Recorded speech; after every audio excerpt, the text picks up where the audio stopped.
মৃত মানুষ কি ফিরে আসতে পারে? যদি কেউ নিজের কবর থেকে উঠে আসে তবে কি হবে? কল্পনাতেও গায়ে কাঁটা দেই। কিন্তু এই গল্পটা শুধুই কল্পনা নয়। গল্পের শুরু হয় রফিক নামের এক লোককে দিয়ে, যে তার স্ত্রী নীরার সঙ্গে থাকে। সারাদিনের কাজ শেষে রফিক যখন বাড়ি ফিরছিল তখন পথে তাকে থামায় ফারুক, এক পুলিশ অফিসার। কিন্তু আসলে ফারুক আর রফিক ছিল দারুণ ভালো বন্ধু। ফারুক তাকে সন্ধ্যায় মাছ ধরতে যেতে বলে, তবে রফিক মজার ছলেই বললে, তোর ভাবি দুদিনের জন্য বাইরে যাচ্ছে, আমি বাড়িতেই একটু আরাম করব। ফারুকের সঙ্গে দেখা করার পর রফিক বাড়ি ফিরেই সে প্রথমে তার প্রিয় কুকুর কালীকে খাঁচা থেকে ছেড়ে দেই।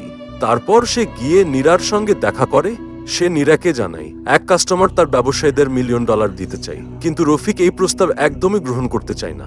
এই কথা শুনে নীরা প্রচন্ড রেগে যায়, কারণ সে তার এই একঘেয়ে জীবন থেকে বের হতে চায়।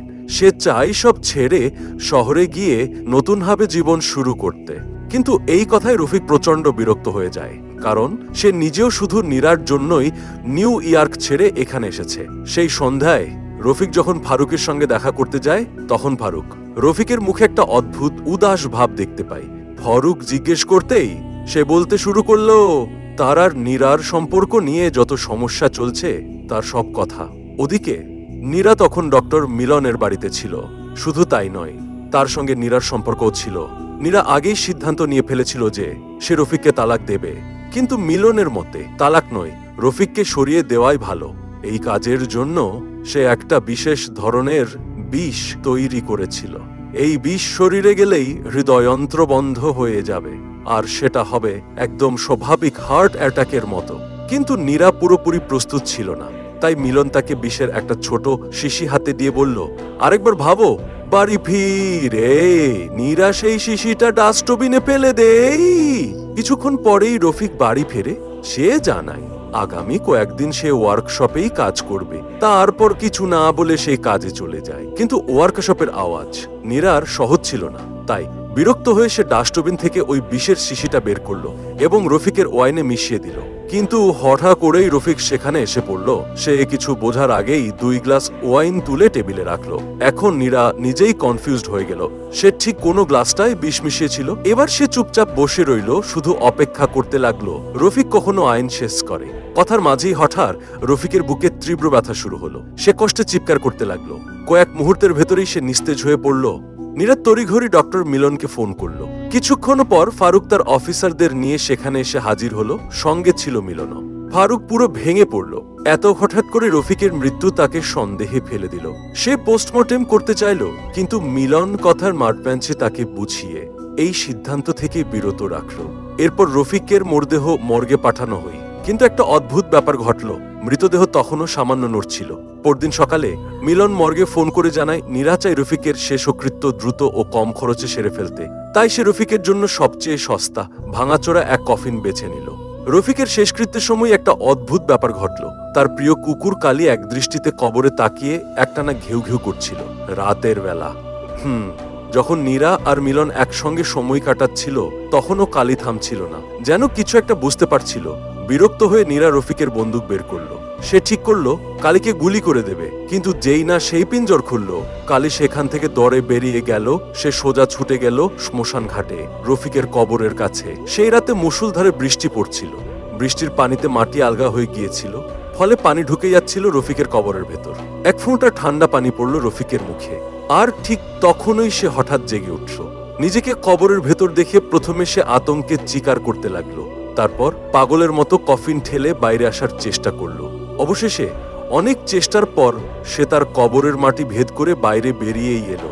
ওদিকে বেচারা কালী প্রথমে ভয় পেয়ে গিয়েছিল, কিন্তু যখন সে তার প্রিয় মালিক রফিককে জীবিত দেখলো তখন খুশিতে লাফিয়ে উঠল। রফিক ধীরে ধীরে কবরস্থান থেকে বেরিয়ে বাড়ির দিকে রওনা দিল। কিন্তু বাড়ি পৌঁছেই সে দেখল মেন দরজা ভেতর থেকে বন্ধ। তাই সে কিচনের জানালার দিকে গেল, আর সেখানেই সে যা দেখল তার মন ভেঙে চুরমার হয়ে গেল। কিন্তু তার শরীর তখনও দুর্বল ছিল। তাই সে মিলনের চলে যাওয়ার অপেক্ষা করল। মিলন চলে যেতেই রফিক সোজা বেসমেন্টে গিয়ে লুকিয়ে পড়ল। পরের দিন সকালে নীরা রফিকের আইনজীবীর সঙ্গে দেখা করলো। আইনজীবী তাকে রফিকের সব ব্যাংক অ্যাকাউন্টের তথ্য দিল। ঠিক তখনই নীরা ঘোষণা করলো সে রফিকের ব্যবসাদের $1 মিলিয়ন বিক্রি করতে চায়। তবে তার শর্ত একটাই, 48 ঘন্টার মধ্যে পুরো টাকা নগদে দিতে হবে।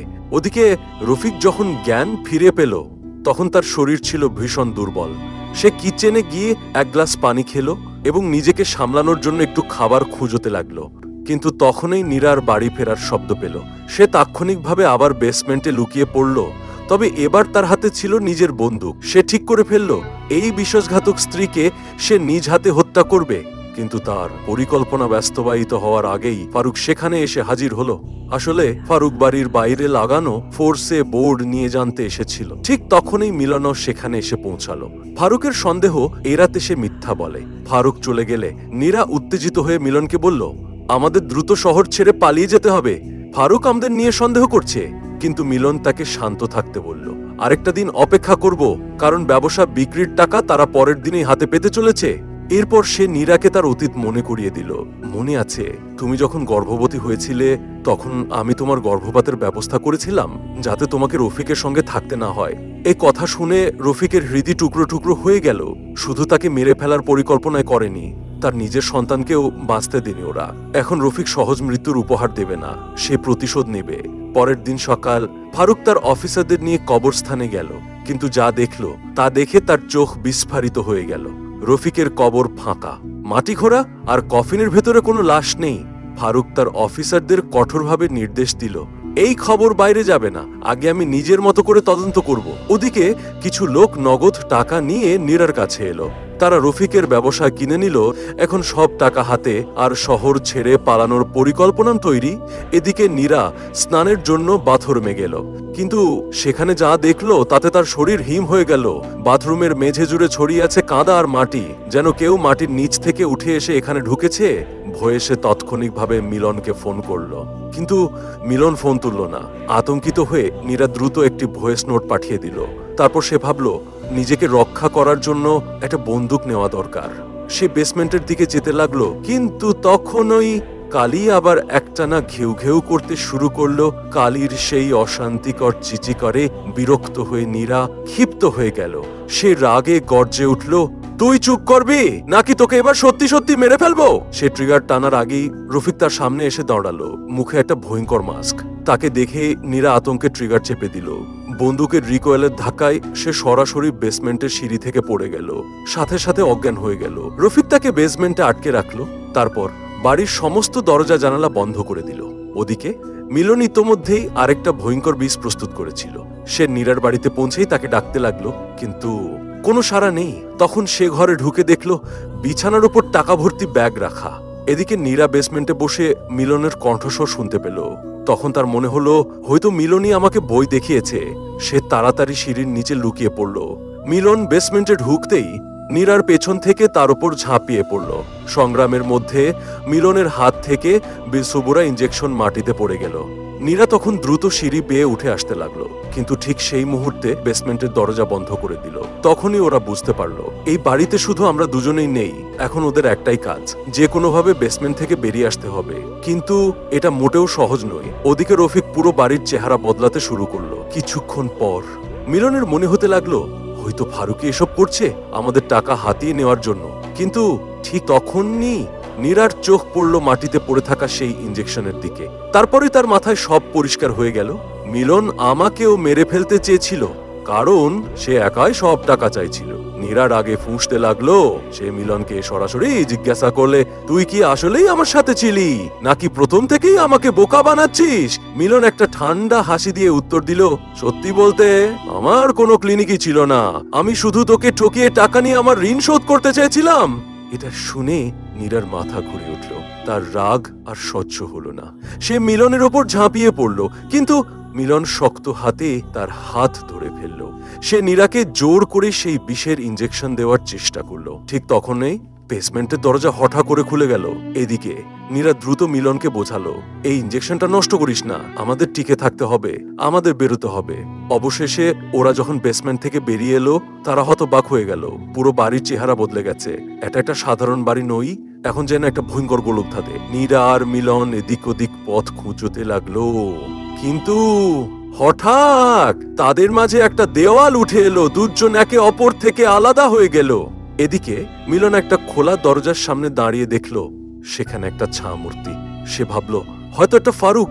সে নিজের প্রাণ বাঁচাতে ফারুকের সঙ্গে চুক্তি করার চেষ্টা করলো, কিন্তু ঠিক তখনই অন্ধকার থেকে রফিক বেরিয়ে এলো। মিলনের শরীর থর থর করে কাঁপতে লাগলো। সে হুমড়ি খেয়ে পড়ে গেল, আর সেই বিস্ময়ের ইঞ্জেকশন সরাসরি তার শরীরে ঢুকে গেল। এদিকে নীরা ধীরে ধীরে হামাগুড়ি দিয়ে বেরোনোর চেষ্টা করছিল, কিন্তু একটু সামনে যেতেই সে একটা কবরের মধ্যে পড়ে গেল। অন্ধকার, ঠান্ডা, নিঃশ্বাস বন্ধ হয়ে আসছে। ঠিক তখনই রফিক সামনে এসে দাঁড়ালো। তার ঠান্ডা গলা। জীবন্ত কবরের ভেতর শুয়ে থাকার অনুভূতি কেমন লাগে? নীরা নীরা কিছু বলতে পারল না। রফিক তার মৃত সন্তানের কথা তুলল, কিন্তু নীরা কোনো উত্তর দিল না। সে মিলনের লাশ আর টাকা ভর্তি ব্যাগ সেই কফিনের ভেতর ফেলে দিল। তারপর দরজায় পেরেক মেরে বন্ধ করে দিল।